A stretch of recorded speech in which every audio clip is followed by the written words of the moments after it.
आकाशवाणी भोपाल से प्रस्तुत हैं प्रादेशिक समाचार।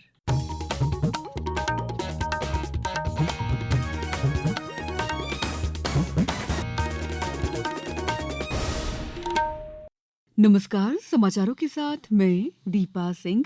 सबसे पहले मुख्य समाचार। राज्य स्तरीय सहकारी सम्मेलन कल, केंद्रीय सहकारिता मंत्री अमित शाह भी शामिल होंगे। केंद्रीय कृषि मंत्री शिवराज सिंह चौहान ने बताया कि यूपीआई की तरह अब एक यूनिक किसान आईडी बन रही है।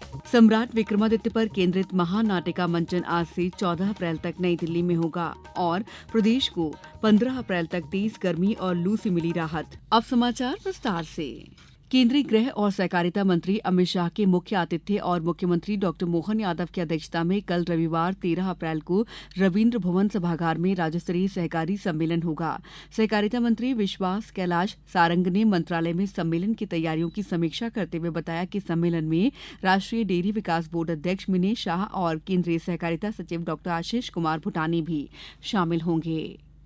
सहकारिता और गृह मंत्री अमित शाह जी 13 अप्रैल को भोपाल आ रहे हैं। वो राज्य स्तरीय हमारे चयनित प्रतिनिधियों के सहकारी सम्मेलन को संबोधित करेंगे और उसी दिन एनडीटीवी और दुग्ध संघ के साथ जो एमओयू है वो भी निष्पादित होगा। सहकारिता के क्षेत्र में हम लगातार बहुत विस्तृत कार्य कर रहे हैं। सहकारिता रोजगार के नए अवसर सृजित करने का एक बड़ा और बहुत सशक्त प्लेटफॉर्म है।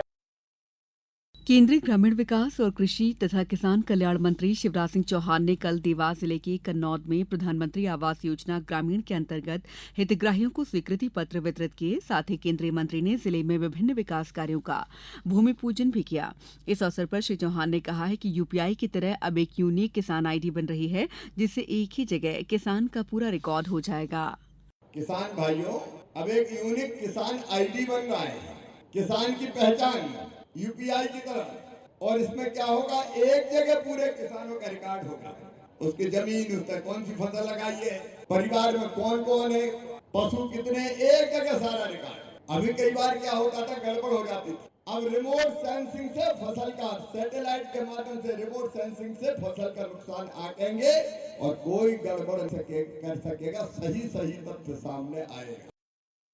प्रधानमंत्री नरेंद्र मोदी कल प्रदेश के दौरे पर थे। वे अशोकनगर जिले में स्थित ईसागढ़ स्थित आनंदपुर धाम के कार्यक्रम में शामिल हुए। उन्होंने उपस्थित लोगों को संबोधित करते हुए कहा कि गरीब और वंचित के उत्थान का संकल्प, सबका साथ सबका विकास का मंत्र ही उनका ध्येय है। उन्होंने बताया कि हम देश में राम वन गमन पथ का विकास कर रहे हैं। इसका अहम हिस्सा मध्य प्रदेश से होकर गुजरेगा। हम एमपी और अशोकनगर में विकास को तेज गति से बढ़ा रहे हैं। चंदेरी हैंडलूम को नई ऊंचाई तक ले जाने के लिए चंदेरी साड़ी को जीआई टैग दिया गया। प्राणपुर में क्राफ्ट हैंडलूम टूरिज्म विलेज शुरू हुआ है। मध्य प्रदेश की सरकार अभी से ही उज्जैन सिंहस्थ की तैयारी में भी जुट गई है। रक्षा अनुसंधान और विकास संगठन डीआरडीओ ने सुखोई 30 एमकेआई विमान से लंबी दूरी के ग्लाइड बम गौरव का सफलतापूर्वक परीक्षण किया है। रक्षा मंत्रालय के अनुसार परीक्षणों में लगभग 100 किलोमीटर की दूरी तक सटीकता के साथ सफलतापूर्वक प्रदर्शन किया गया। गौरव 1000 किलोग्राम वर्ग का ग्लाइड बम है, जिसे चांदीपुर स्थित अनुसंधान केंद्र इमारत, आयुध अनुसंधान और विकास प्रतिष्ठान तथा एकीकृत परीक्षण रेंज द्वारा स्वदेशी रूप से डिजाइन और विकसित किया गया है।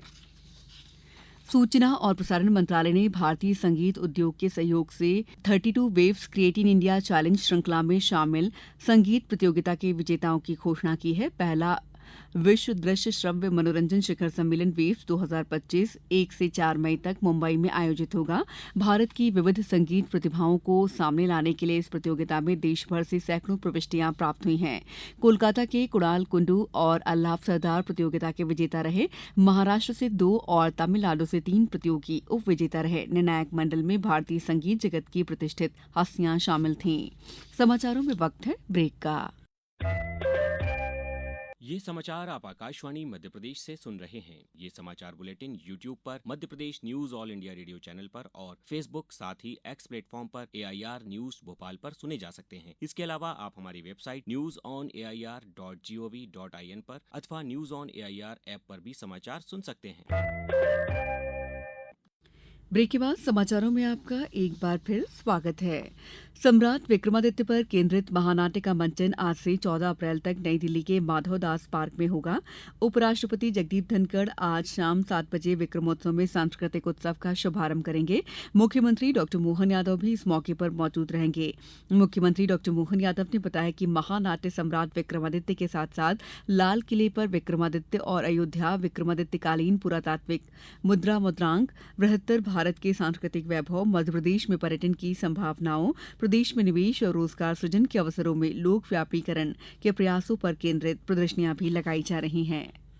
इसकी खास बात यह है कि इससे जुड़े हुए कलाकार जो है लगभग 250 से ज्यादा कलाकार है। हाथी घोड़े पालकी के साथ पूरा दृश्यमान रूप दिखाई देने, और वो सारे लोग हैं जो इस खास सही विचार के आधार पर जुड़े हुए लोग हैं। सागर जिले के करीब 258 वर्ग किलोमीटर आरक्षित वन क्षेत्र को प्रदेश का 25वां अभयारण्य घोषित करने की अधिसूचना जारी कर दी गई है। ये अभयारण्य डॉक्टर भीमराव अंबेडकर के नाम से जाना जाएगा। अभयारण्य के गठन से वन और वन्य प्राणियों का संरक्षण और संवर्धन होगा। साथ ही पारिस्थितिकीय तंत्र में खाद्य श्रृंखला सुदृढ़ होगी और पर्यटन को बढ़ावा मिलेगा। इससे स्थानीय रोजगार के अवसर सृजित होंगे। आज हनुमान जयंती है। भोपाल और इंदौर से लेकर प्रदेश के तमाम मंदिरों में सुबह से ही श्री हनुमान जन्मोत्सव की धूम है। हनुमान मंदिरों में सजावट की गई है। भगवान का विशेष श्रृंगार और विशेष धार्मिक आयोजन हो रहे हैं और शोभा यात्राएं भी निकाली जाएंगी। न्यू मार्केट स्थित श्री खेड़ापति हनुमान मंदिर में आज दोपहर 12 बजे महाआरती होगी। इंदौर के रणजीत हनुमान मंदिर को ब्रजधाम की तरह सजाया गया है। छतरपुर के बागेश्वर बालाजी हनुमान मंदिर प्रातःकालीन महाआरती की जाएगी। भिंड के दंदौरा धाम के हनुमान मंदिर में श्रद्धालुओं की भीड़ पहुंचने लगी है। शिवपुरी, खंडवा, धार जिले में भी आज भगवान हनुमान जन्मोत्सव श्रद्धा भक्ति के साथ हर्षोल्लास से मनाया जा रहा है। जिले में भी आज भगवान हनुमान जन्मोत्सव श्रद्धा भक्ति के साथ हर्षोल्लास से मनाया जा रहा है। प्रदेश को 18 अप्रैल तक तेज गर्मी और लू से राहत मिल गई है। मौसम विभाग ने अगले 4 दिन बारिश, ओले, आंधी और गरज चमक की संभावना जताई है। इससे पहले ग्वालियर समेत कई शहरों में बारिश हुई, जबकि भोपाल में बादल छाए रहे। आज पांढुना, सिवनी, मंडला, बालाघाट में ओले गिर सकते हैं। वहीं भोपाल, ग्वालियर, जबलपुर, नर्मदापुरम, उज्जैन, रीवा, शहडोल, सागर संभाग के 31 जिलों में तेज आंधी चलने और बारिश होने का अनुमान है। इससे दिन रात के पारे में भी गिरावट देखने को मिलेगी। Indian Premier League IPL cricket प्रतियोगिता में आज लखनऊ में दोपहर बाद 3:30 बजे गुजरात टाइटंस का सामना लखनऊ सुपर जायंट से होगा। अब कुछ समाचार संक्षेप में। इंदौर जिले में मुख्यमंत्री कन्या विवाह और निकाह योजना के तहत सामूहिक विवाह 30 अप्रैल, 28 मई, 25 नवंबर को होंगे। इंदौर में आज से 3 दिवसीय 17वें भारतीय पत्रकारिता महोत्सव का आयोजन किया जाएगा। 9 सत्रों में आयोजित इस महोत्सव का विषय है एआई और परिवर्तन 2047। पन्ना जिले में जलगंगा संवर्धन अभियान के अंतर्गत कुंजवन में नगर पालिका परिषद और जन अभियान परिषद द्वारा जल संरक्षण का कार्य किया गया। रायसेन में कलेक्टर ने जिले में शासकीय स्कूलों में शिक्षा के स्तर को और अधिक बेहतर बनाने के लिए आयोजित बैठक में दिशा निर्देश दिए।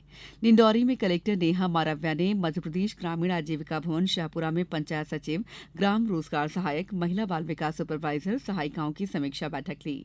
निवाड़ी में बढ़ते कदम प्रोजेक्ट के अंतर्गत 26 हायर सेकेंडरी और 1 हाई स्कूल सहित कुल 27 विद्यालयों में स्मार्ट क्लास और ई लाइब्रेरी स्थापित की गई है। रीवा कमिश्नर बीएस जामोद ने वीसी के माध्यम से ललितपुर सिंगरौली रेलवे लाइन के भू अर्जन के साथ साथ रेलवे लाइन के लिए किए जा रहे कार्यों की प्रगति की समीक्षा की। नर्मदापुरम के विकासखंड सिवनी मालवा के ग्राम पंचायत हिरणखेड़ा में मध्यप्रदेश जन अभियान परिषद द्वारा जल गंगा संवर्धन अभियान के तहत जल बचाओ शपथ और जल संगोष्ठी का आयोजन किया गया। इस बुलेटिन में इतना ही। अगला बुलेटिन दोपहर 2:10 पर। नमस्कार।